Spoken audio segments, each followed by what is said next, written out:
تو بس یہی وجہ ہے کہ 4 سال ہونے کو آ رہے ہیں اور میں کراچی نہیں گئی۔ میں بہت حوصلہ کر رہی ہوں کیونکہ میرے بچے چاہتے ہیں کہ وہ اپنے خالاؤں سے ماموں سے ملے، میرے بھائی آتے رہتے ہیں میرے پاس، لیکن وہ لوگ اب مجھے بہت زیادہ بلا رہے ہیں، تو میری پوری کوشش ہے کہ میں اپنے آپ کو کسی طرح سے ذہنی طور پر تیار کر سکوں اور پھر انشاءاللہ میں ادھر جاؤں گی۔ تو جناب یہ تو تھی ہماری روٹین کی بات چیت۔ اب چلتے ہیں آج کے لیسن کی طرف، اور الحمدللہ آج تیسرا افطار بھی ہم نے کر لیا ہے اور اللہ کی بہت سی رحمتیں اور برکتیں ہمارے دسترخوان پر تھی۔ اور اب ہم چلتے ہیں سورہ بقرہ کی آیت نمبر 252 سے لے کے 286 تک، جو کہ تیسرے سپارے میں ہے۔ اور اس میں سب سے پہلے آیت نمبر 255 میں اللہ تعالیٰ ہی معبود ہے، اللہ تعالیٰ نے اپنی وحدانیت کا بتایا ہے، اور ساتھ ہی یہ بتایا کہ صرف اور صرف عبادت کے لائق اللہ تعالیٰ ہی کی ذات ہے، اس کے سوا کوئی ہمارا معبود ہو ہی نہیں سکتا۔ آیت نمبر 259 اور 260 میں اللہ تعالیٰ نے حضرت ابراہیم علیہ السلام کا مردہ پرندوں کا جو ہے زندہ ہونے والا معجزہ جو ہے وہ بیان کیا ہے، اور ساتھ ہی ساتھ حضرت عزیر علیہ السلام کا واقعہ بیان کیا ہے۔ اور اس کا مقصد یہ تھا کہ وہ لوگ جو یوم آخرت پہ یقین نہیں رکھتے، جو لوگ یہ کہتے ہیں کہ جی مردوں کو کوئی کیسے زندہ کر سکتا ہے، تو ان 2 آیات میں اللہ تعالیٰ نے حضرت عزیر کا اور حضرت ابراہیم علیہ السلام کا واقعہ بتا کر ہمیں دوبارہ جی اٹھنے یا موت کے بعد حساب کتاب یوم حشر کے بارے میں آگاہ کیا ہے کہ وہ لازمی ہوگا۔ اور پھر آیت نمبر 261 میں اللہ تعالیٰ نے فضائل حضرت عثمان غنی رضی اللہ تعالیٰ عنہ بیان فرمائے ہیں۔ آیت نمبر 261 سے لے کے 268 تک اللہ تعالیٰ نے زکوٰۃ کے بارے میں تمام تر چیزیں ہمیں کھول کر بیان کی ہیں کہ زکوٰۃ ادا کرنے والوں کو اللہ تعالیٰ رزق میں اور زیادہ برکت دیتا ہے، اور ہمیشہ ہمیں زکوٰۃ میں عمدہ چیزیں دینی چاہیے، کوئی بھی خراب چیز کبھی نہیں دینی چاہیے، اور پاکیزہ حلال کمائی سے ہمیں زکوٰۃ دینی ہے۔ یہ نہیں ہے کہ ہم نے چوری ڈاکے کا سامان رکھا ہوا ہے، پیسے رکھے ہوئے ہیں، یا کسی کے پیسے گبن کر رکھے ہیں، یا کسی کا قرض اتارنا ہے اور ان پیسوں سے ہم زکوٰۃ دے دیں، نہیں، ایسا نہیں کرنا ہے۔ اور زکوٰۃ کو دے کر کبھی احسان نہیں جتانا ہے، کسی کو دکھ تکلیف نہیں دینی ہے جس کو زکوٰۃ دی جائے۔ اس کے علاوہ جس کے پاس دینے کے لیے کچھ نہیں ہو وہ اچھی بات کہے اور معذرت کر لے۔ یہ بھی اللہ تعالیٰ نے ہمیں مینرز سکھائے ہیں لائف گزارنے کے، کہ زکوٰۃ اور صدقہ خیرات اگر ہم دے رہے ہیں تو اس کا کسی پہ احسان نہیں کرنا ہے، اور اگر نہیں ہو سکتا کسی سے کچھ تو ہمیں پیار محبت کے ساتھ اچھی طریقے سے معذرت کر لینی چاہیے۔ اس کے علاوہ اللہ تعالیٰ نے ہمیں یہ سکھایا ہے کہ دکھاوے کا صدقہ جو ہے وہ باطل ہوتا ہے، اور اس کی مثال مٹی کے ڈھیر جیسی ہے۔ جب آپ یہ آیت پڑھیں گے یقین جانے آپ کا دل ایک دم ہل جائے گا کہ انسان بہت سے اعمال جو ہیں وہ دکھاوے کے لیے کرتا ہے، اور قیامت کے دن وہ ایسے ملیں گے کہ جیسے کسی نے کوئی پہاڑ مٹی کا کھڑا کر لیا ہو، اور ایک دم جب بارش برسی تو وہ پانی کے ساتھ بہہ گئی مٹی۔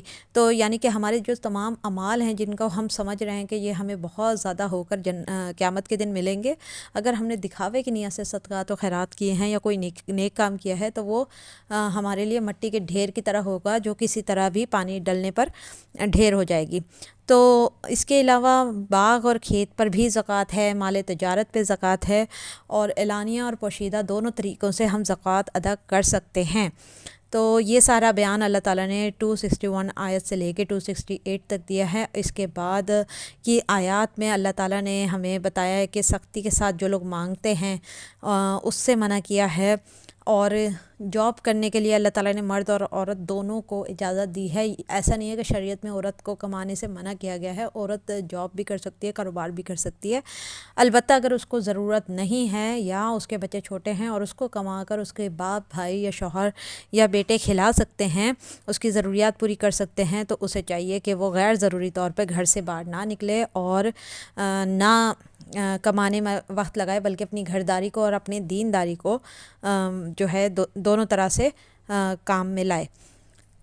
اس سے آگے کی آیات میں یعنی کہ 273 سے لے کر 280 تک کی آیات میں اللہ تعالیٰ نے فرمایا ہے کہ سود میں بالکل بھی برکت نہیں ہے، سود خوروں سے اللہ تعالیٰ کی جنگ ہے، اور سود کے نقصانات اللہ تعالیٰ نے ہمیں بتایا ہیں، یہاں تک کہ سود کو فوجداری جرم قرار دیا ہے۔ فوجداری جرم کا مطلب ہوتا ہے غداری، اور ہم کس سے غداری کر رہے ہیں؟ اللہ تعالیٰ سے، کیونکہ اللہ تعالیٰ نے سود کو حرام قرار دیا ہے، اور جب ہم اپنے خالق و مالک کا حکم نہیں مانتے تو ہم اس سے غداری کرتے ہیں۔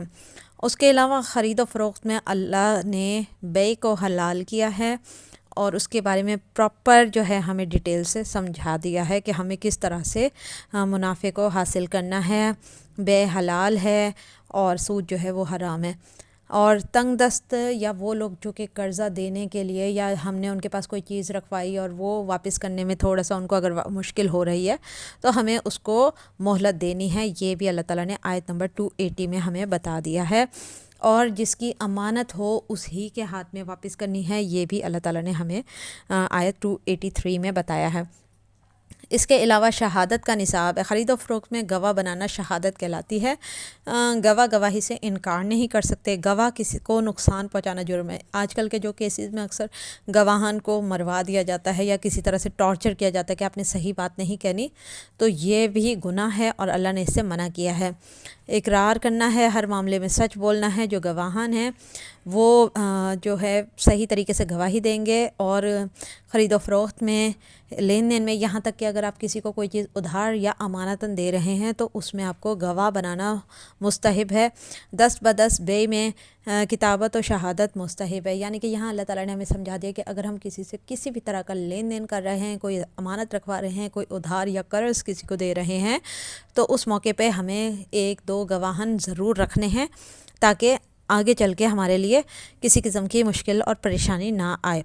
اس سے آگے آخر کی آیات میں اللہ تعالیٰ نے سورہ بقرہ کی جو آخری 2 آیات ہیں اس میں ہمیں اللہ پر ایمان لانا، رسولوں اور آسمانی کتابوں پر، یوم آخرت پر ایمان لانا، اور اللہ سے معافی و بخشش طلب کرنا، اور کفار سے نجات کا طریقہ اور دعا بتائی گئی ہے۔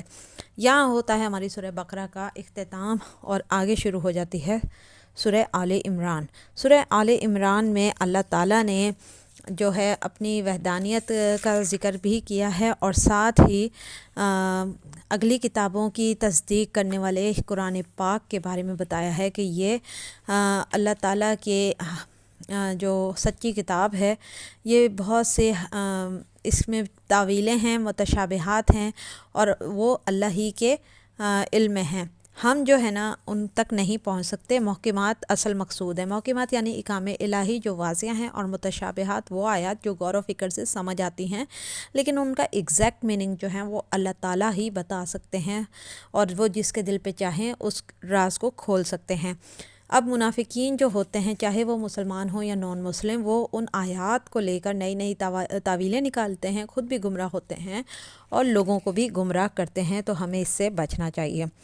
مزید آگے سورہ آل عمران میں توحید پر شہادت یعنی اللہ کو ایک ماننے کا حکم آیا ہے، اور اس کے بعد جو ہے اللہ تعالیٰ نے ہمیں بتایا ہے کہ جو امر و نہی کرنے والے ہیں ان پہ صرف تبلیغ کرنے کا حکم ہے۔ امر و نہی کا مطلب ہے کہ نیک کام کرنے کا حکم دینے والے لوگوں پر صرف تبلیغ کرنے کا حکم ہے، اور انہیں یہ حکم نہیں ہے کہ وہ لازمی عمل کروائیں، اور اگر سچ بولنے میں ان کو کوئی بھی مصیبت کا سامنا کرنا پڑے تو انہیں اس پر صبر کرنا چاہیے۔ اس کے بعد اللہ تعالیٰ نے ہمیں حکم دیا ہے کہ اگر بیویاں نافرمان ہوں، یعنی کہ اگر وہ دین کے معاملے میں شوہروں کے ساتھ کوآپریٹ نہ کرتی ہوں تو ان سے علیحدگی بہتر ہے۔ اور ساتھ ہی ساتھ اس سورہ میں اللہ تعالیٰ نے اپنی وحدانیت کا، اپنے معبود برحق ہونے کا، ہر چیز کا خالق و مالک اللہ ہی ہے، یہ ہمیں کھلے الفاظ میں بتا دیا ہے۔ اس کے علاوہ آیت نمبر 33 میں اللہ تعالیٰ نے ہمیں سمجھایا کہ رسالت جو ہے اس کے بارے میں ڈیٹیل سے بتایا، اور فرمایا ہے کہ نبی اور رسول جو ہیں وہ معصوم اور بے عیب ہوتے ہیں، اور وہ کبھی بھی کوئی گناہ نہیں کر سکتے، اور وہ کوئی بھی بات اپنی مرضی سے نہیں کہہ سکتے۔ اس کے علاوہ نبیوں نے کبھی بھی انسانوں کو اپنی عبادت کا حکم نہیں دیا ہے۔ اولیاء اللہ مشکل کشا اور صاحب عطا ہوتے ہیں، لیکن کبھی بھی انہوں نے لوگوں کو یہ نہیں کہا کہ آپ نے ہماری عبادت کرنی ہے یا فرشتوں کی عبادت کرنی ہے، نہیں، انہوں نے صرف ایک اللہ کی عبادت کا حکم دیا ہے۔ آیت نمبر 39 میں اللہ تعالیٰ نے حضرت زکریا کو نماز میں خوشخبری دی حضرت یحییٰ علیہ السلام کے پیدا ہونے کی، اور اس کے بعد حضرت مریم سے حضرت زکریا علیہ السلام کی گفتگو کا ذکر آیا ہے، اور اس کے علاوہ اللہ تعالیٰ نے حضرت مریم علیہ السلام کی کفالت کا ذمہ حضرت زکریا کے سپرد کیا تھا۔ اس کے بعد رد یہودیت اور یہودیوں میں جو نسلی تعصب ہے مسلمانوں کے حوالے سے، اس کا بیان کیا ہے ڈیٹیل کے ساتھ۔ یہودیوں نے ایمان کے بعد کفر کیا، حضرت ابراہیم علیہ السلام یہودی بھی نہیں تھے اور نصرانی بھی نہیں تھے، یہ آیت بھی اللہ تعالیٰ نے کھلی کھلی ہمیں قرآن پاک میں بتا دی ہے۔ اور یہودیوں کا گمان تھا کہ وہ جہنمی نہیں ہیں، لیکن وہ آیات الہی سے انکار کرتے تھے، دعوت ایمان پر ان کی مکاریاں بہت ہوتی تھی۔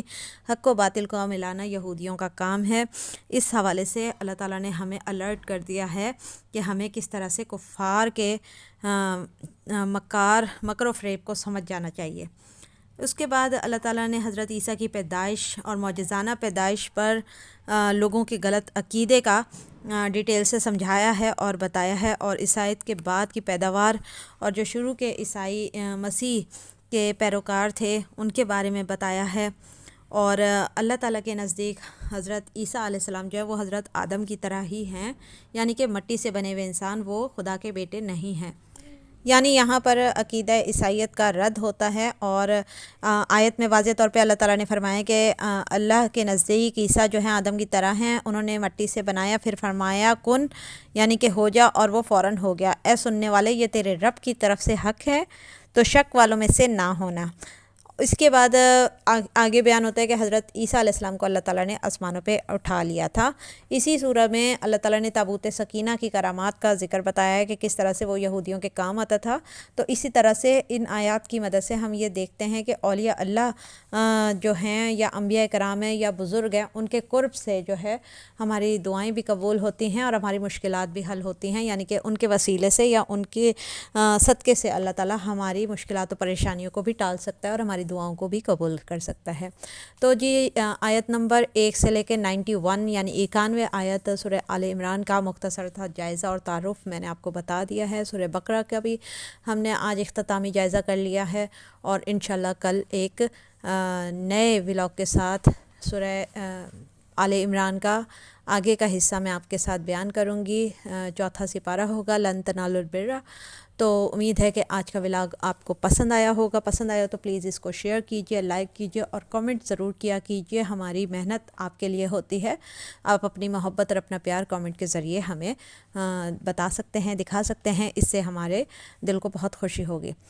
تو اگلے ولاگ تک کے لیے دیجئے مجھے اجازت۔ اللہ حافظ۔